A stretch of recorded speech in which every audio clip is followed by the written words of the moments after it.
2026년 기초연금 신청 기준이 바뀌었습니다. 작년과 똑같이 준비했다가는 받을 수 있는 돈을 못 받게 될 수도 있습니다. 오늘 이 영상에서 다룰 내용은 여러분의 노후 자금과 직결된 문제입니다. 통장에 돈 좀 있다고 탈락했대. 보험 만기금 받았더니 기초연금 끊겼대. 난 직장을 다녀서 안 된다고 하던데.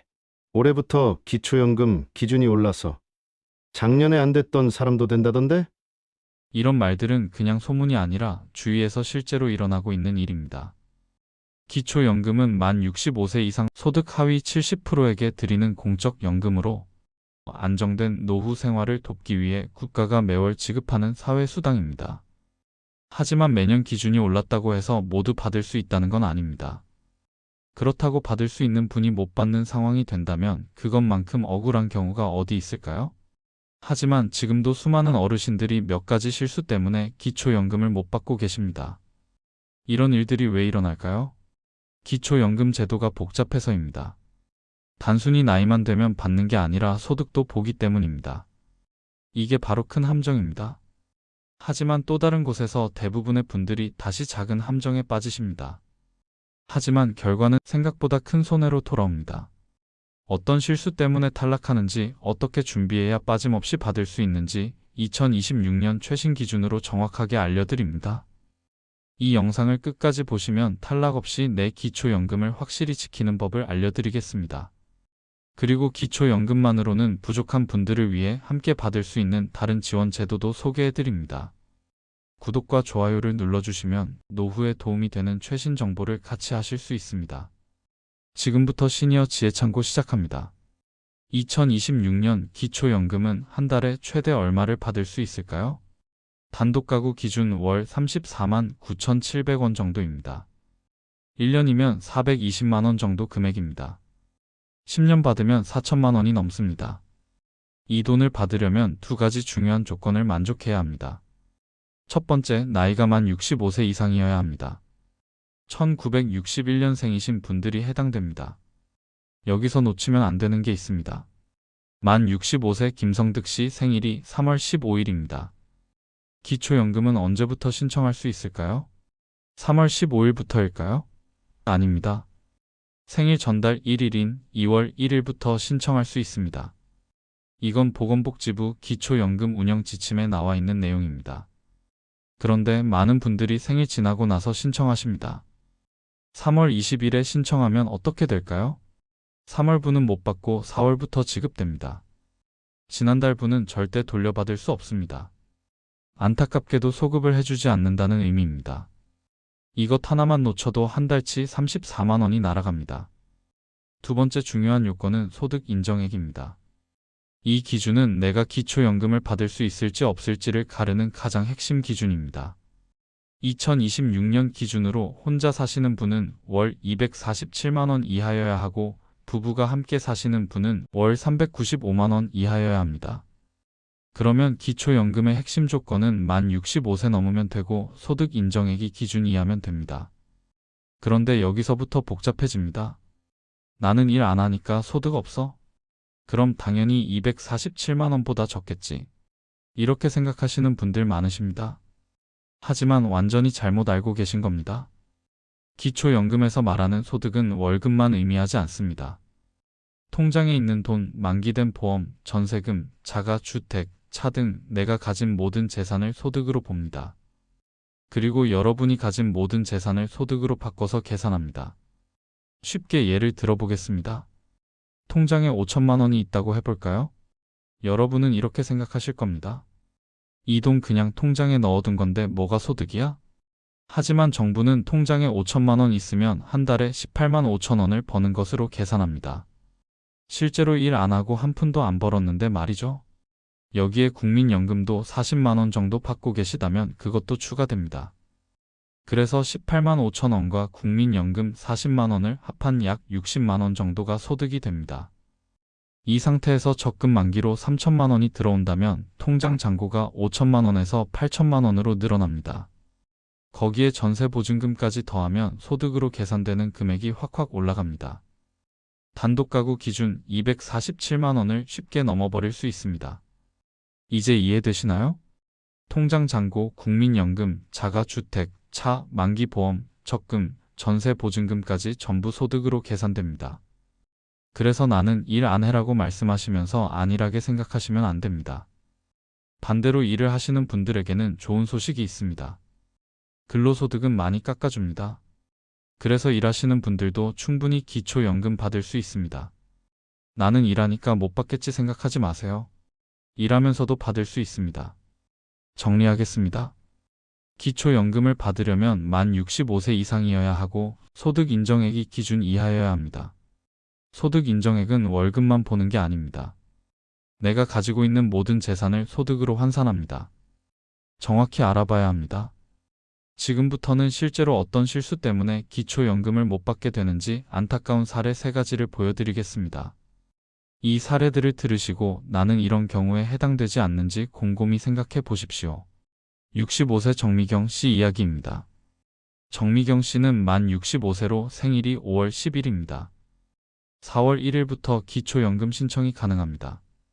정미경 씨는 설레는 마음으로 4월 5일에 연금을 신청하러 갔습니다. 하지만 생각지도 못하게 결과는 탈락이었습니다. 무슨 일이 있었을까요? 그건 바로 적금 때문이었습니다. 정미경 씨에게는 4월 15일에 만기가 되는 3천만 원짜리 적금이 있었습니다. 기초연금 신청일인 4월 1일에는 통장 잔고가 적었지만 심사 당시 3천만 원이 넘는 통장 잔고가 화근이었습니다. 그렇다면 적금 만기일이 한 달 뒤인 5월 15일이었다면 어땠을까요? 그럼 정미경 씨는 기초연금을 받을 수 있었을 겁니다. 한 달 차이로 420만 원이 날아간 겁니다. 만 65세 전후 3개월은 특히 조심하세요. 적금, 예금 만기일을 미리 확인해서 만 65세 되는 달과 겹친다면 만기를 연장하거나 시기를 조절하세요. 은행에 가서 만기를 한두 달 미루는 것도 가능합니다. 기초연금 신청이 접수되고 심사가 끝난 후에 적금을 찾으세요. 타이밍이 정말 중요합니다. 다음은 올해 67세가 되신 박영숙 씨의 안타까운 2번째 이야기입니다. 박영숙 씨는 남편과 사별 후 혼자 사십니다. 평생 자식들 뒷바라지만 하며 사셨습니다. 이제 나이도 들었고 일도 못 하시니까 기초연금이라도 받아야겠다고 생각하셨습니다. 드디어 만 65세가 되셔서 집으로 기초연금 신청 안내문이 왔습니다. 설레는 마음으로 주민센터에 가셨습니다. 그런데 담당 공무원의 말을 듣는 순간 머리가 하얘지셨답니다. 어르신, 죄송하지만 통장에 5억 원 넘게 있으시네요. 이게 소득으로 환산되면 기준을 초과하셔서 기초연금을 받으실 수 없습니다. 박영숙 씨는 깜짝 놀라서 말씀하셨습니다. 아니, 그 돈은 제 돈이 아니에요. 딸이 집을 팔았는데 잠깐 제 통장에 넣어뒀던 거예요. 저는 그 돈에 손도 안 댔어요. 하지만 공무원의 대답은 냉정했습니다. 어르신, 저희도 사정은 안타깝지만 소득 인정액이 기준을 넘어서 어쩔 수 없습니다.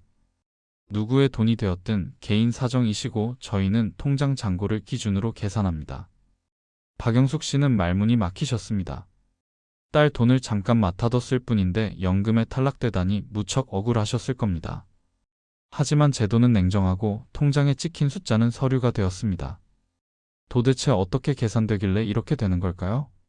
박영숙 씨 사례를 천천히 들여다보겠습니다. 통장에 5억 2천만 원이 있었습니다. 먼저 기본 공제로 2천만 원을 뺍니다. 그럼 5억 원이 남습니다. 5억 원에 1년에 4%를 곱합니다. 5억 원의 4%는 2천만 원입니다. 이걸 한 달로 나누면 약 167만 원입니다. 한 달에 167만 원을 버는 걸로 계산되는 거죠. 그런데 여기서 끝이 아닙니다. 5억 원이 통장에 있으면 이자도 나오잖아요. 이자를 3%라고 쳐볼까요? 5억 원의 3%는 1년에 1,500만 원입니다. 한 달로 나누면 125만 원입니다. 여기서 기본 공제 4만 원을 빼도 121만 원이 남습니다. 167만 원과 121만 원을 합치면 288만 원입니다. 혼자 사시는 분의 기준이 247만 원인데 288만 원이면 완전히 초과한 겁니다. 박영숙 씨는 집도 없고 차도 없고 다른 재산도 없으셨습니다. 오직 통장 잔고 하나 때문에 기초연금을 한 푼도 못 받게 되신 겁니다. 한 달에 34만 원, 1년이면 411만 원, 10년이면 4천만 원이 넘는 돈을 날리신 겁니다. 연금 신청 시기 전후로 자녀 돈은 절대 부모님 통장에 넣지 마시라는 겁니다. 기초연금 신청 시점에 통장에 있으면 무조건 본인 재산으로 계산됩니다. 누구 돈인지는 따지지 않습니다. 통장 주인이 누구냐만 봅니다. 세 번째 사례는 탈락은 아니지만 안타깝게 수령액이 줄어든 사례입니다. 올해 70세이신 이병서 씨 부부 이야기입니다. 이병서 씨 부부는 20년 넘게 타던 경유차가 자주 고장나서 처분하고 전기차로 바꾸셨습니다. 정부 지원금도 받고 환경을 위해서도 좋은 선택이라고 생각하셨죠. 유지비도 적게 들고 세금 혜택도 있고요. 그런데 몇 달 뒤에 기초연금 통장을 확인하시고 깜짝 놀라셨습니다. 받던 금액이 확 줄어들어 있었습니다. 처음엔 실수인 줄 알고 주민센터에 전화하셨습니다. 그런데 들은 설명은 예상 밖이었습니다. 어르신, 새로 구입하신 전기차가 차량가액 기준에 걸렸습니다. 고급 차량으로 분류돼서 기초연금 산정 시 소득인정액에 반영된 겁니다. 이병서 씨가 구입한 전기차는 차량가액이 4,500만 원이었습니다. 차량가액 4천만 원 이상이면 고급차로 분류됩니다. 고급차로 분류되면 그 금액이 100% 소득으로 잡힙니다. 4,500만 원의 4%는 180만 원입니다. 한 달로 나누면 15만 원입니다.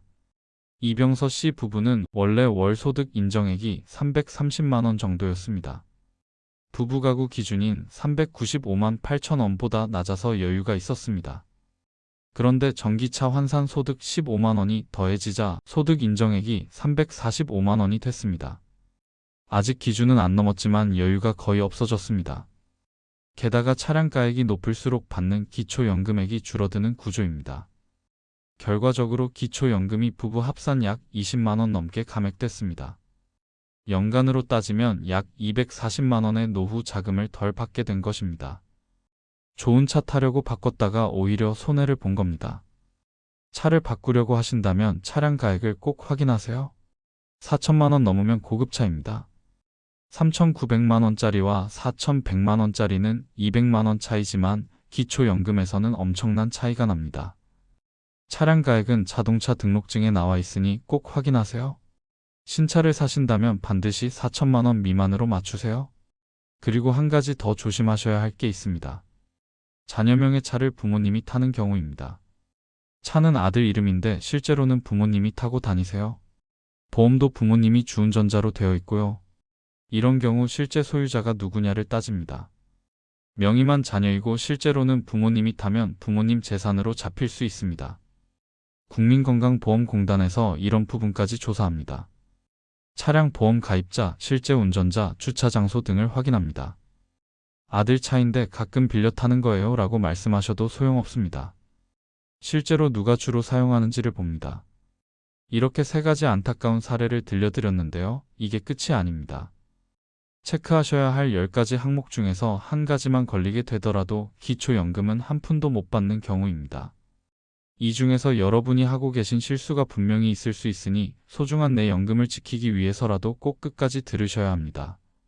다음에서는 이런 실수를 막기 위해 꼭 체크해야 할 항목들을 하나씩 알려드리겠습니다. 첫 번째, 만 65세 생일이 속한 전달 1일. 지금 당장 달력에 체크하시고 스마트폰에 알림 설정도 해놓으세요. 이건 사례에서도 나왔지만 중요하기 때문에 한 번 더 제일 먼저 말씀드립니다.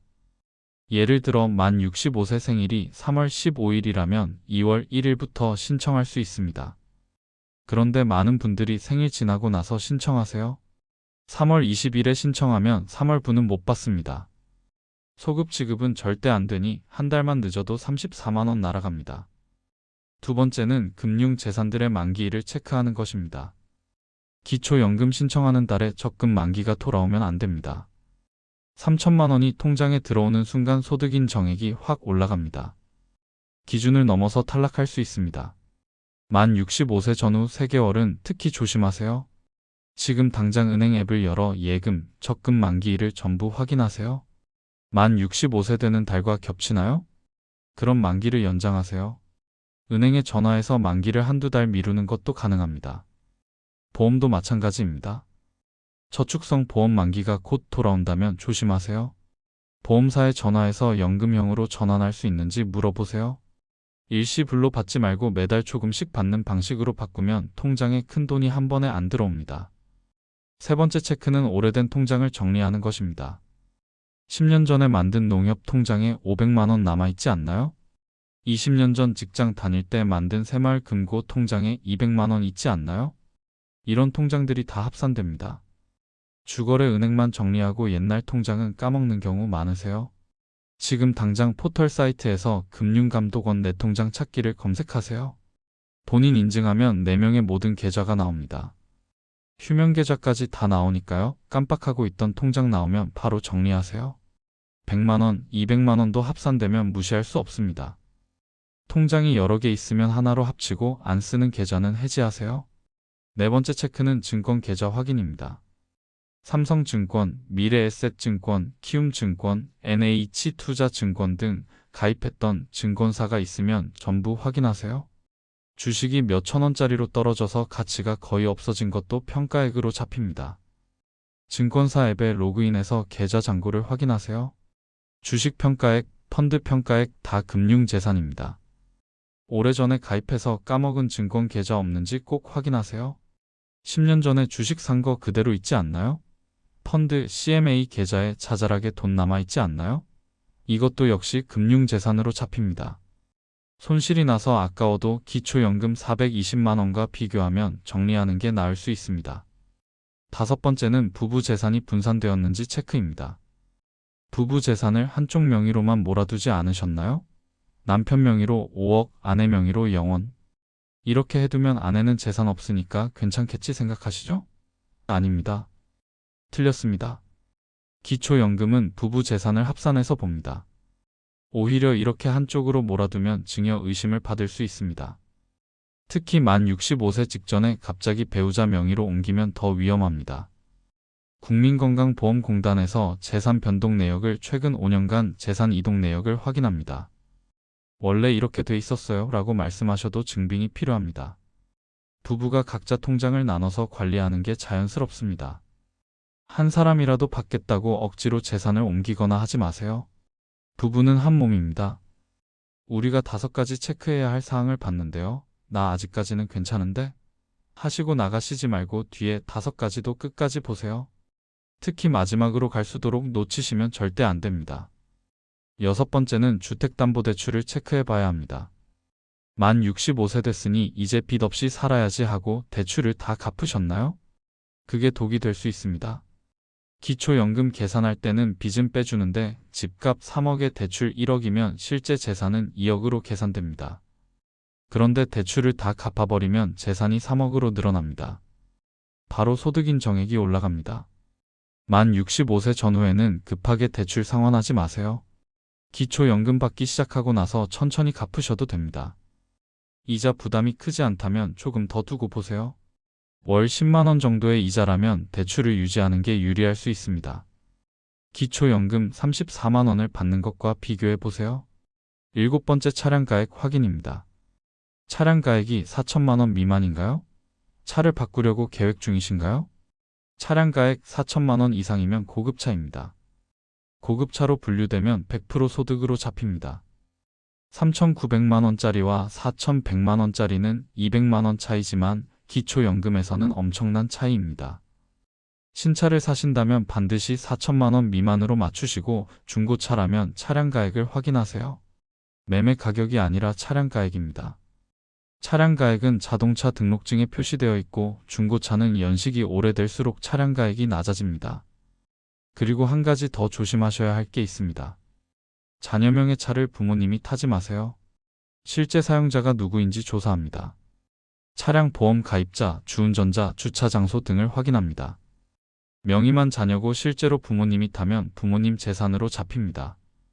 차는 실제 사용자 명의로 하되 4천만 원 미만으로 맞추세요. 여덟 번째는 회원권 체크입니다. 골프 회원권이나 콘도 회원권을 보유하고 계신가요? 20년 전에 콘도 회원권을 샀는데 거기가 망해서 그냥 놔두고 계신가요? 취미로 골프 배워보겠다고 골프 회원권 가지고 계신가요? 이런 회원권들도 전부 재산으로 계산됩니다. 특히 골프 회원권은 금액이 큰 경우가 많습니다. 수천만 원짜리 회원권 하나 때문에 기초연금에서 탈락하시는 경우도 있습니다. 회원권은 기타 재산으로 분류됩니다. 기타 재산에도 소득 환산율 4%가 적용되거든요. 만약 3천만 원짜리 골프 회원권이 있다면 한 달에 10만 원이 소득으로 계산됩니다. 안 쓰는 회원권이 있으면 만 65세 되기 전에 정리하시는 게 좋습니다. 팔기가 어려우면 양도라도 하세요. 자녀에게 증여하시는 것도 하나의 방법입니다. 회원권 하나 때문에 연간 420만 원을 못 받으시면 그게 훨씬 큰 손해 아니겠습니까? 이 정도 체크하셨으면 거의 다 오셨습니다. 마지막 2개 체크해 드리겠습니다. 9번째 자잘하게 있는 시골 땅 공시가격 확인입니다. 조상 대대로 내려오는 땅이 있는데 금액이 얼마 안 된다고 그냥 놔두고 계신가요? 나중에 값이 오를 것 같아서 투자 목적으로 산 땅이 있으신가요? 이런 땅들도 전부 일반 재산으로 계산됩니다. 등기부 등본을 한번 떼어시고 여러분 명의로 된 토지가 전부 몇 개인지 확인해 보세요. 읍면동 주민센터에 가셔서 토지 목록을 달라고 하시면 바로 출력해 줍니다. 형제끼리 나눠 산 땅, 부모님한테 상속받은 땅, 옛날에 투자한다고 산 땅 등을 확인해 보세요. 땅이 여러 필지로 나뉘어 있으면 각각을 다 합산합니다. 한 필지당 공시지가가 낮더라도 여러 필지를 합치면 금액이 커집니다. 안 쓰는 땅이라면 만 65세 되기 전에 정리하시는 것도 방법입니다. 단, 증여세나 양도소득세를 먼저 계산해보고 결정하세요. 자칫하면 세금이 더 많이 나올 수도 있으니까 전문가 상담을 받아보시는 게 좋습니다. 10번째 신청을 포기하지 마시라는 것입니다. 재산이 좀 있다고, 차가 있다고, 일을 한다고 해서 신청을 아예 안 하고 계신 건 아닌가요? 나는 집도 있고 차도 있으니까 어차피 안 될 거야. 아직 일하고 있어서 월급 받으니까 안 될 거야. 통장에 돈도 좀 있는데 무슨 기초연금을 받겠어. 이렇게 생각하시고 아예 신청 자체를 안 하시는 분들이 정말 많습니다. 이게 가장 위험한 생각입니다. 지금 당장 주민센터를 방문하거나 국민연금공단 콜센터 135번으로 전화하시면 됩니다. 제가 기초연금을 받을 수 있을까요? 하고 물어보세요. 상담사가 간단하게 확인해 줍니다. 통장 잔고가 얼마인지, 집이 있는지, 차가 있는지, 국민연금을 받고 있는지 등을 말씀하시면 대략적으로 계산해 줍니다. 1년 동안 기준은 안 바뀌지만 나의 소득 인정액이 달라지는 경우가 생길 수 있기 때문에 1년에 2번 확인하세요. 혼자 사시는 분은 소득 인정액이 247만 원 이하, 부부가 함께 사시는 분은 395만 원 이하면 받을 수 있습니다. 안 될지 될지는 직접 신청해 봐야 알 수 있습니다. 또 안 되면 왜 안 되는지 이유를 자세히 알려줍니다. 금융재산이 기준보다 얼마 초과했습니다. 집값이 올라서 공시지가가 올랐습니다. 차량가액이 기준을 넘어서 안 됩니다. 이렇게 구체적으로 설명해 줍니다. 그럼 이유를 알았으니까 그 부분을 조정해서 내년에 다시 신청할 수 있잖아요. 지금까지 10가지 체크리스트를 전부 말씀드렸습니다. 다음 장에서는 실제로 어떻게 신청하는지, 어떤 서류가 필요한지, 어디로 가야 하는지 구체적으로 하나하나 알려드리겠습니다. 이제는 실행입니다. 첫 번째 실행은 달력에 표시하세요. 가장 먼저 해야 할 일은 신청 날짜를 달력에 정확하게 표시해 두는 겁니다. 여러분의 만 65세 생일이 정확히 언제인지 지금 당장 확인해 보세요.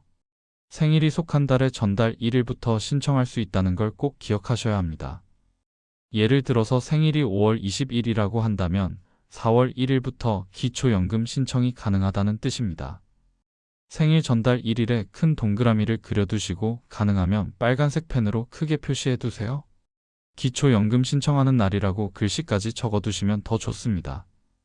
스마트폰을 쓰시는 분들은 알림 설정까지 해두시는 걸 권해드립니다. 아침 9시에 알림이 올라오도록 만들어 두시면 절대 깜빡하지 않으실 겁니다. 이날을 놓치시면 한 달치 34만 원이 그냥 날아가 버립니다. 그러니까 반드시 잊지 마시고 꼭 기억하세요. 혹시 이미 만 65세가 넘으셨는데도 아직 신청을 안 하신 분 계신가요? 지금 바로 주민센터에 전화를 걸어보세요. 기초연금 신청하고 싶은데 언제 방문하면 되나요? 하고 물어보시면 친절하게 안내해 줄 겁니다. 내일 하지 뭐, 모레 하지 뭐 이렇게 미루지 마세요. 두 번째 통장을 정리하세요. 지금부터 3개월 안에 만 65세가 되시는 분들은 이 단계를 지금 바로 시작하셔야 합니다. 국민은행, 신한은행, 우리은행, 하나은행 등 여러분이 평소에 쓰시는 모든 은행 앱을 다 확인해 보시는 겁니다. 새마을금고, 신협, 농협, 수협, 우체국까지도 빠짐없이 전부 확인하셔야 합니다. 사용하지 않아서 휴면계좌로 전환된 통장은 없으신가요? 금융감독원 홈페이지에 들어가시거나 포털 사이트에서 금융감독원 내 통장 찾기를 검색하시면 됩니다. 본인 인증을 한 번만 하시면 여러분 명의로 되어 있는 모든 계좌가 화면에 쫙 나옵니다. 이렇게 확인해 보셨을 때 깜빡하고 있던 통장이 나오면 어떻게 하실 건가요? 두 가지 방법 중에서 선택하시면 됩니다. 첫 번째 방법은 아예 해지해 버리는 겁니다.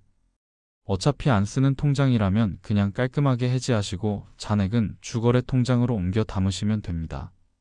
두 번째 방법은 여러 통장에 흩어져 있는 돈을 하나로 통합하는 겁니다. 관리하기도 훨씬 편하고 나중에 확인하기도 쉬우니까 이 방법도 좋습니다. 그리고 은행 통장뿐만 아니라 증권 계좌, 보험까지도 반드시 확인하셔야 합니다. 증권사 앱에 로그인해서 계좌 잔고를 한번 확인해 보세요. 이런 것들도 전부 다 금융재산으로 계산되기 때문에 꼭 확인하셔야 합니다. 안 쓰는 계좌는 과감하게 정리하시고 주식 손실과 기초연금으로 받을 수 있는 연간 420만 원과 비교해 보시고 계산하세요. 저축성 보험 만기가 만 65세 전후라면 연장이나 연금형으로 전환해서 그 시기를 피하세요. 통장 정리는 생각보다 시간이 꽤 걸리는 작업입니다. 만 65세 되기 한 달 전에 급하게 하시려고 하면 실수하실 수 있으니까 지금부터 천천히 여유를 가지고 하나씩 정리해 나가세요. 세 번째 재산 목록을 만드세요. 이제 종이 한 장을 꺼내 보세요. 왼쪽에는 재산 종류를 적으시고 오른쪽에는 금액을 적으시면 됩니다. 이제부터 여러분이 가지고 계신 재산을 하나씩 차근차근 적어 볼 건데 어렵지 않으니까 천천히 따라오세요. 먼저 집과 땅이 있으시면 공시가격을 확인하셔서 적으시면 됩니다. 모르시면 포털 사이트에서 부동산 공시가격 알림이를 검색하시면 바로 나옵니다. 주소를 입력하시면 공시가격이 화면에 바로 나오는데 시골에 땅을 가지고 계신 분들은 그것도 빼먹지 마시고 적으셔야 합니다. 이것도 부동산 공시가격 알림이를 검색하면 공시지가까지 전부 다 나오니까 따로 계산하실 필요도 없습니다. 예금, 적금, 보험도 빠뜨리지 마시고 적으셔야 합니다. 차가 있으시면 자동차 등록증의 차량 가액을 확인하셔서 적으셔야 합니다. 혹시 골프 회원권이나 콘도 회원권도 시세를 확인하셔서 적으세요. 일을 하고 계셔서 월급을 받고 계시다면 그 금액도 적으세요. 그리고 국민연금도 받고 계시면 그것도 적으셔야 합니다. 이 목록을 보시면 소득인 정액이 247만 원을 넘는지 안 넘는지 대충 감이 오실 겁니다. 만약 계산이 너무 복잡해서 어려우시면 이 목록을 그대로 들고 주민센터에 가보세요. 직원분한테 보여드리시면 바로 계산해 주실 겁니다. 이렇게 미리 확인하실 수 있으니까 나중에 신청했다가 탈락하는 일을 미리 막을 수 있습니다. 재산 목록을 이렇게 만들어 두시면 실제로 신청하실 때도 훨씬 편리합니다. 어떤 재산이 있는지 일일이 기억하려고 애쓰실 필요 없이 목록만 보면서 말씀하시면 되거든요. 네 번째 서류들을 미리 준비하세요. 절대 빠뜨리면 안 되는 신분증과 두 번째로는 통장 사본입니다. 평소에 쓰시는 통장 중에서 하나를 정하시면 됩니다. 세 번째로 필요한 건 배우자 신분증입니다. 부부가 함께 사시는 분들은 배우자 신분증도 필요합니다. 배우자가 함께 주민센터에 가실 수 있으면 배우자 신분증을 같이 가져가시면 됩니다. 배우자가 건강상의 이유나 다른 사정으로 못 가시면 신분증 사본이라도 꼭 챙겨가세요. 네 번째로 필요한 건 금융정보 제공 동의서인데 이건 주민센터에 가시면 양식이 비치되어 있습니다. 현장에서 작성하시면 됩니다. 다섯 번째로는 상황에 따라서 추가 서류가 필요할 수도 있습니다. 임대소득이 있으시면 임대차 계약서를 가져가셔야 하고 사업을 하고 계시면 사업자 등록증 사본을 챙겨가세요. 장애가 있으시면 장애인 등록증을 가져가시는 게 좋고 주택 외에 토지를 많이 가지고 계시면 토지 목록을 미리 떼어 가시면 편리합니다. 하지만 대부분의 경우에는 신분증과 통장 사본만 있으면 충분합니다. 추가 서류는 특별한 경우에만 필요한 거니까 모든 분들이 다 준비하실 필요는 없습니다.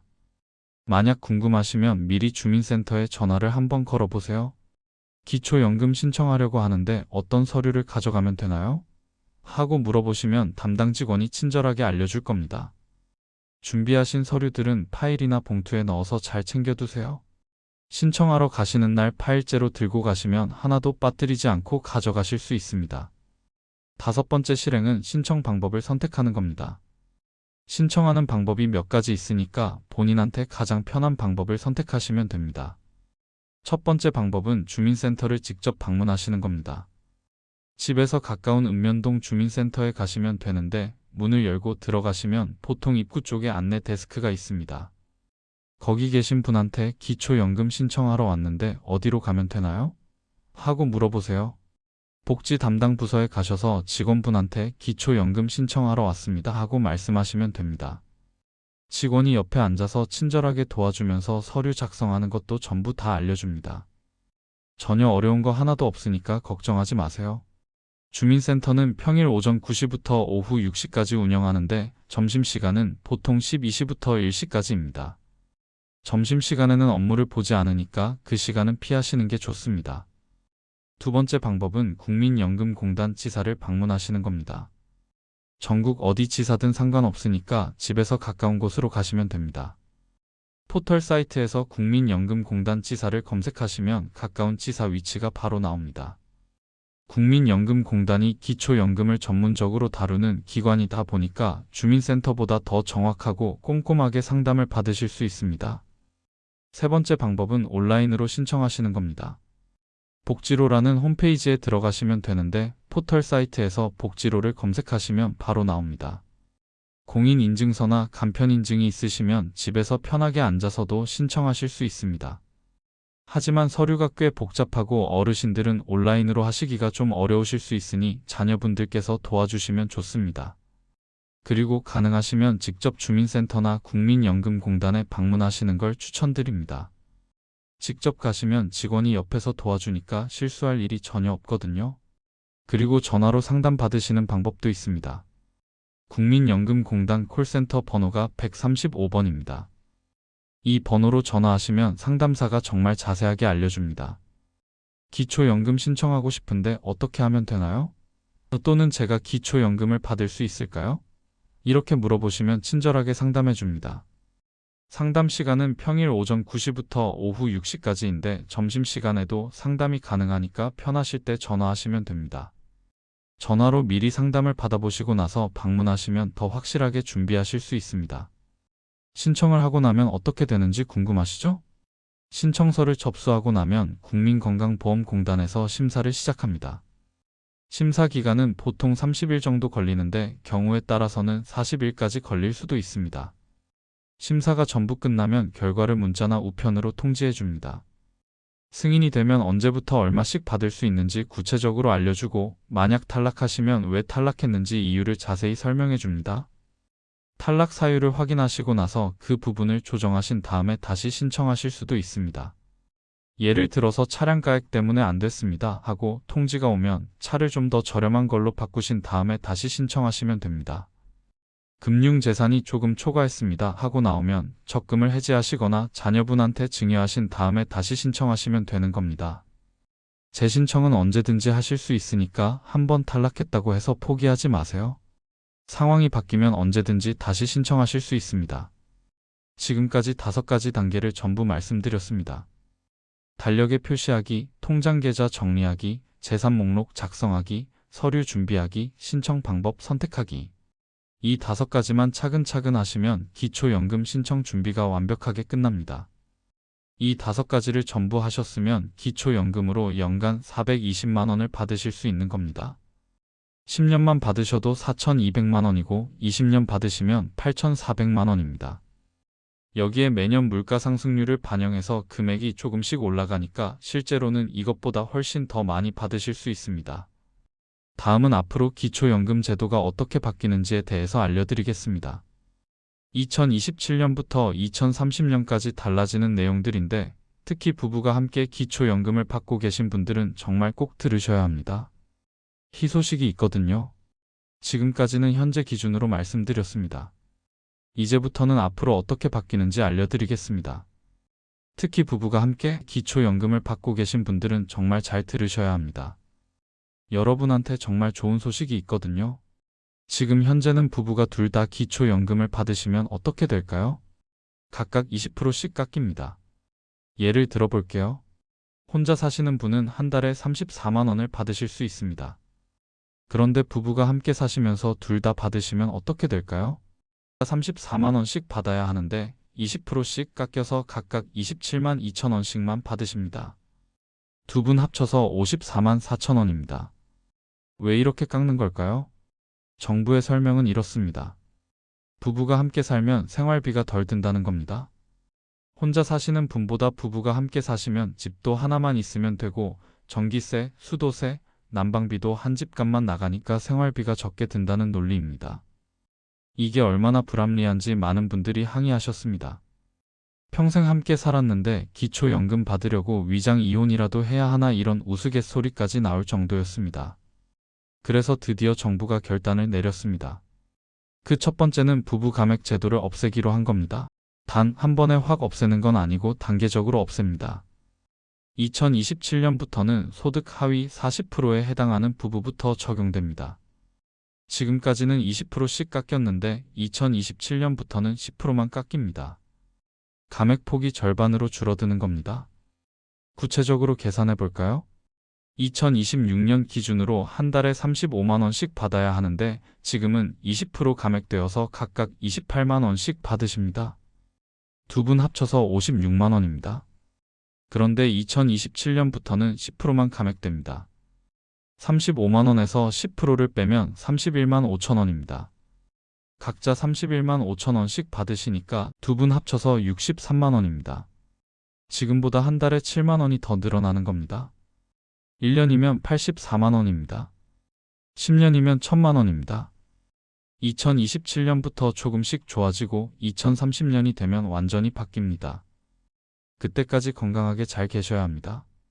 그래야 이 혜택을 받으실 수 있으니까요. 좋은 소식만 있는 건 아닙니다. 아직 바뀌지 않은 부분도 있습니다. 바로 두 번째 국민연금 연계 감액입니다. 국민연금을 많이 받으시면 기초연금이 깎입니다. 계산하면 이렇습니다. 기초연금 기준액이 35만 원이니까 여기에 150%를 곱하면 52만 5천 원입니다. 국민연금을 52만 5천 원보다 적게 받으시면 기초연금은 안 깎입니다. 그런데 국민연금이 52만 5천 원을 넘어가면 문제가 생깁니다. 넘어가는 금액만큼 기초연금이 줄어듭니다. 많은 분들이 이 부분에 대해서 억울해하십니다. 젊었을 때 열심히 일해서 국민연금 많이 냈는데 노후에 기초연금까지 깎이면 뭐하러 열심히 살았나 이런 말씀을 하시는 분들이 정말 많습니다. 이 부분도 바뀌어야 한다는 목소리가 계속 나오고 있습니다. 정부에서도 계속 논의는 하고 있습니다. 하지만 아직 구체적으로 언제부터 어떻게 바뀐다는 발표는 없습니다. 부부 감액은 2027년부터 바뀌는데 국민연금 연계 감액은 아직 그대로입니다. 내가 정확히 얼마나 깎이는지 알고 싶으시면 국민연금공단에 문의하세요. 콜센터 135번으로 전화하시면 상담사가 계산해 줍니다. 세 번째는 기초연금액이 계속 올라갑니다. 앞으로 기초연금액 자체도 계속 올라갑니다. 2025년에는 34만 2,510원이었습니다. 아직 정부에서 공식 발표를 안 했지만 물가 상승률을 반영해서 대략 35만 원 정도가 될 것으로 예상됩니다. 매년 물가 상승률만큼 올라가니까 2030년이 되면 아마 40만 원을 넘어설 수도 있습니다. 정확한 금액은 그때 가봐야 알겠지만 계속 올라간다는 건 확실합니다. 그러니까 지금 받고 계신 분들도 앞으로 받으실 금액이 점점 늘어나실 겁니다. 만 65세가 되어서 이제 막 신청하시는 분들은 더 많은 금액을 받으실 수 있습니다. 기초연금이 완벽한 제도는 아닙니다. 34만 원으로 한 달 생활하기는 분명히 부족합니다. 하지만 부부 감액도 없어지고 금액도 올라가고 있습니다. 우리가 계속 관심을 가지고 목소리를 내면 더 좋아질 겁니다. 국민연금 연계 감액도 언젠가는 바뀔 겁니다. 포기하지 마시고 계속 지켜봐 주세요. 네 번째 변화는 선정 기준이 조금씩 올라간다는 겁니다. 연금을 받을 수 있는 소득인 정액 기준도 매년 조금씩 올라갑니다. 2025년에는 단독 가구가 228만 원, 부부 가구가 364만 8천 원으로 올랐습니다. 15만 원이나 올랐습니다. 2027년에도 계속 오를 겁니다. 이게 무슨 의미일까요? 작년의 기준을 조금 넘어서 탈락하셨던 분들도 올해는 받으실 수 있다는 뜻입니다. 그리고 앞으로도 매년 기준이 올라가니까 지금은 안 되시는 분들도 몇 년 후에는 받으실 수 있을지도 모릅니다. 그리고 여러분의 재산 상황도 변할 수 있잖아요. 지금은 차량가액이 높아서 안 되시는데 몇 년 후에 차를 바꾸시면 받으실 수도 있습니다. 지금은 금융재산이 많아서 안 되시는데 생활비로 쓰시다 보면 줄어들어서 나중에는 받으실 수도 있습니다.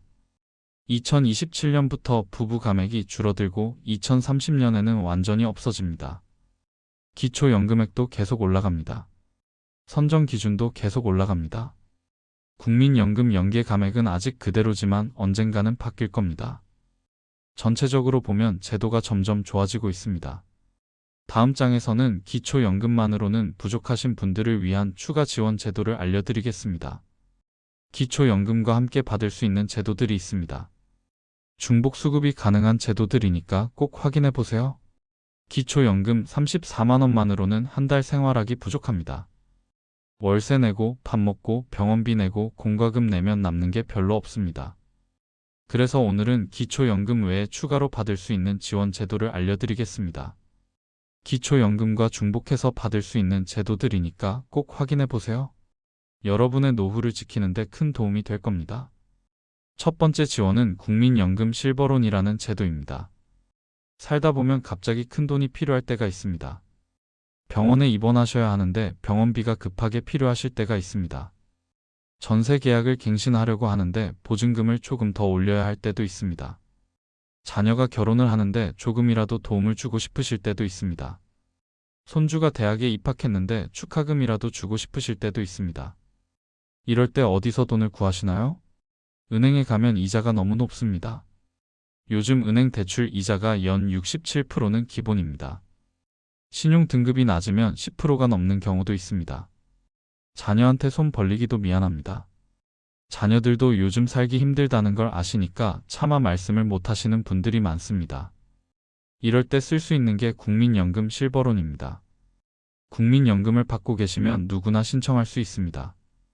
연간 연금액의 200%까지 빌릴 수 있는데 최대 1천만 원까지 가능합니다.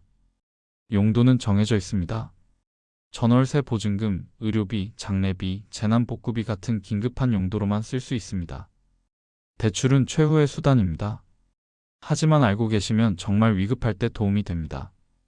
두 번째 지원은 주택연금입니다. 집을 소유하고 계신데 매달 들어오는 돈이 없어서 힘드신 분들 계시죠? 집 한 채가 전 재산인데 현금이 없습니다. 기초연금만으로는 생활이 빠듯합니다. 집을 팔자니 살 곳이 없습니다. 전세로 옮기자니 나이 들어서 이사 다니기 힘듭니다. 이럴 때 쓸 수 있는 게 주택연금입니다. 집을 담보로 맡기고 매달 연금을 받는 제도입니다. 살아계시는 동안 계속 집에서 사시면서 매달 돈을 받으실 수 있습니다. 얼마나 받을 수 있냐고요? 집값과 나이에 따라 다릅니다. 서울에 5억 원짜리 아파트를 가지고 계신 70세 혼자 사시는 분이라면 매달 약 140만 원 받으실 수 있습니다.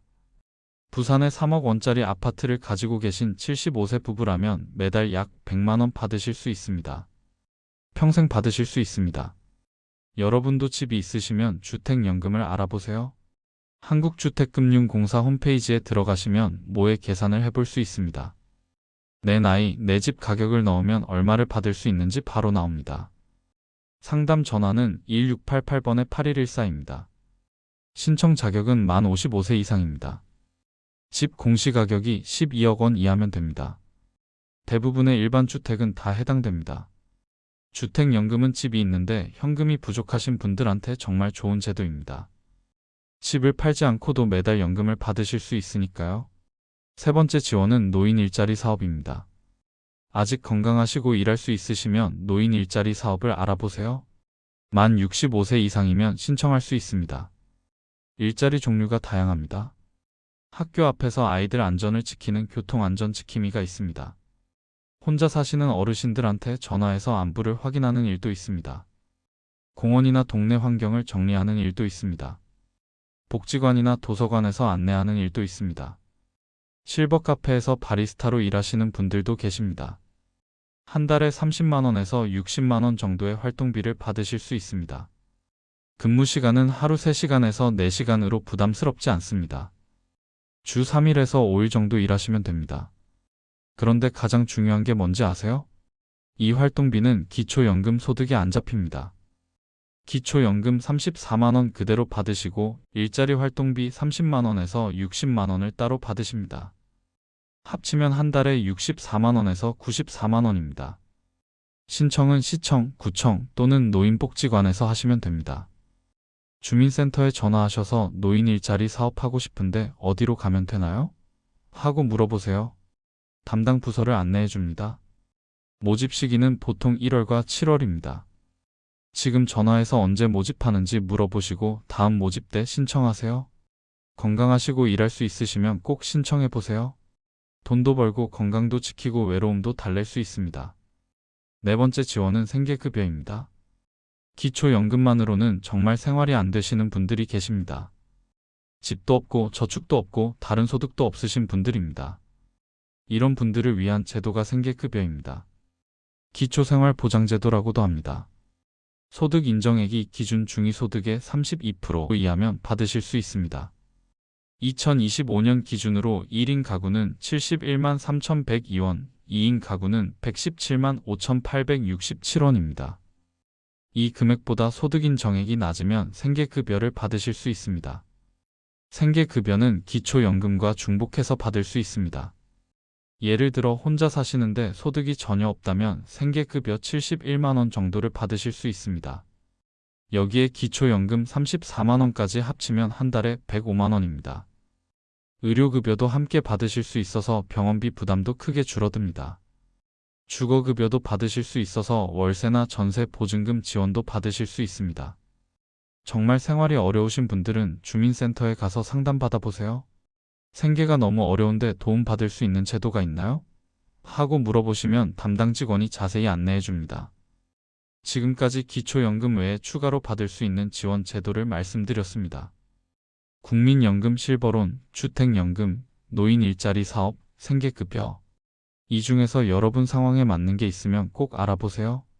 기초연금만으로는 부족하지만 이런 제도들을 함께 활용하시면 훨씬 나아지실 겁니다. 여러분이 받을 수 있는 건 당당하게 다 받으세요.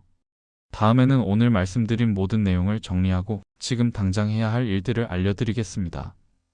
기초연금 기준액, 소득 인정액 계산법, 탈락 사례들, 체크리스트, 신청 방법, 앞으로의 변화, 추가 지원 제도까지. 머릿속이 좀 복잡하실 수도 있습니다. 그래서 지금부터는 오늘 말씀드린 내용 중에서 가장 중요한 것들만 쏙쏙 뽑아서 정리해 드리겠습니다. 가장 중요한 3가지만 기억하세요. 첫 번째, 통장 잔고와 차량 가액을 관리하세요. 통장에 큰돈이 들어오는 시기를 조심하셔야 합니다. 적금 만기, 보험 만기, 자녀한테 받은 돈, 이런 것들이 만 65세 전후와 겹치지 않도록 미리 확인하세요. 차량 가액은 4천만 원을 넘지 않도록 하세요. 차를 바꾸실 계획이라면 반드시 4천만 원 미만으로 맞추세요. 이 2가지만 조심하셔도 탈락을 피할 수 있습니다. 두 번째, 만 65세 생일 전달 1일에 신청하세요. 생일이 5월 20일이면 4월 1일부터 신청할 수 있습니다. 지금 당장 달력에 표시하시고 알림을 설정하세요. 절대 잊으시면 안 됩니다. 세 번째, 재산이 있어도 차가 있어도 일을 해도 신청하세요. 될지 안 될지는 신청해 봐야 합니다. 신청 안 하는 게 가장 확실한 탈락 사유입니다. 종이에 적어서 냉장고에 붙여두셔도 좋습니다. 이제 영상을 다 보셨으면 이제 행동하셔야 합니다. 첫 번째, 달력에 표시하세요. 만 65세 생일 전 달 1일을 찾아서 큰 동그라미를 그리세요. 이미 만 65세가 넘으셨는데 아직 신청 안 하셨다면 내일 주민센터에 전화하세요. 두 번째, 금융감독원 내 통장 찾기 서비스를 이용해 보세요. 포털 사이트에서 검색해서 들어가서 본인 인증하시고 4명이 모든 계좌를 확인하세요. 휴대폰이나 컴퓨터만 있으면 됩니다. 세 번째, 재산 목록을 A4 종이에 적으세요. 집 공시가격, 차량가액, 통장 잔고, 국민연금 수령액 이런 것들을 하나씩 적으세요. 적다 보면 내가 기초연금을 받을 수 있을지 없을지 감이 오실 겁니다. 네 번째, 국민연금공단 135번을 전화번호부에 저장하세요. 지금 휴대폰을 꺼내서 전화번호부를 여세요. 135를 입력하시고 기초연금 상담이라고 이름을 저장하세요. 궁금한 게 생기면 언제든지 전화하시면 됩니다. 5번째, 가족들한테 오늘 배운 내용을 공유하세요. 자녀분들한테 전화하세요. 나 기초연금 신청할 건데 내가 좀 도와줘야겠다. 내 통장에 돈 넣지 마라. 차명에 바꾸지 마라. 미리 말씀해 두시면 실수를 막을 수 있습니다. 이 5가지는 오늘 당장 하실 수 있는 일들입니다. 여러분의 노후는 여러분이 지키셔야 하고 국가가 주는 혜택은 다 받으셔야 합니다. 그게 여러분의 권리입니다. 오늘 영상이 도움이 되셨다면 구독과 좋아요를 눌러주세요. 그리고 주변에 꼭 필요하신 분들께 이 영상을 공유해 주세요. 이 영상 하나가 누군가의 노후를 지킬 수 있습니다. 우리 모두 건강하고 행복한 노후를 보내시기를 진심으로 기원합니다. 지금까지 긴 영상 끝까지 봐주셔서 정말 감사합니다.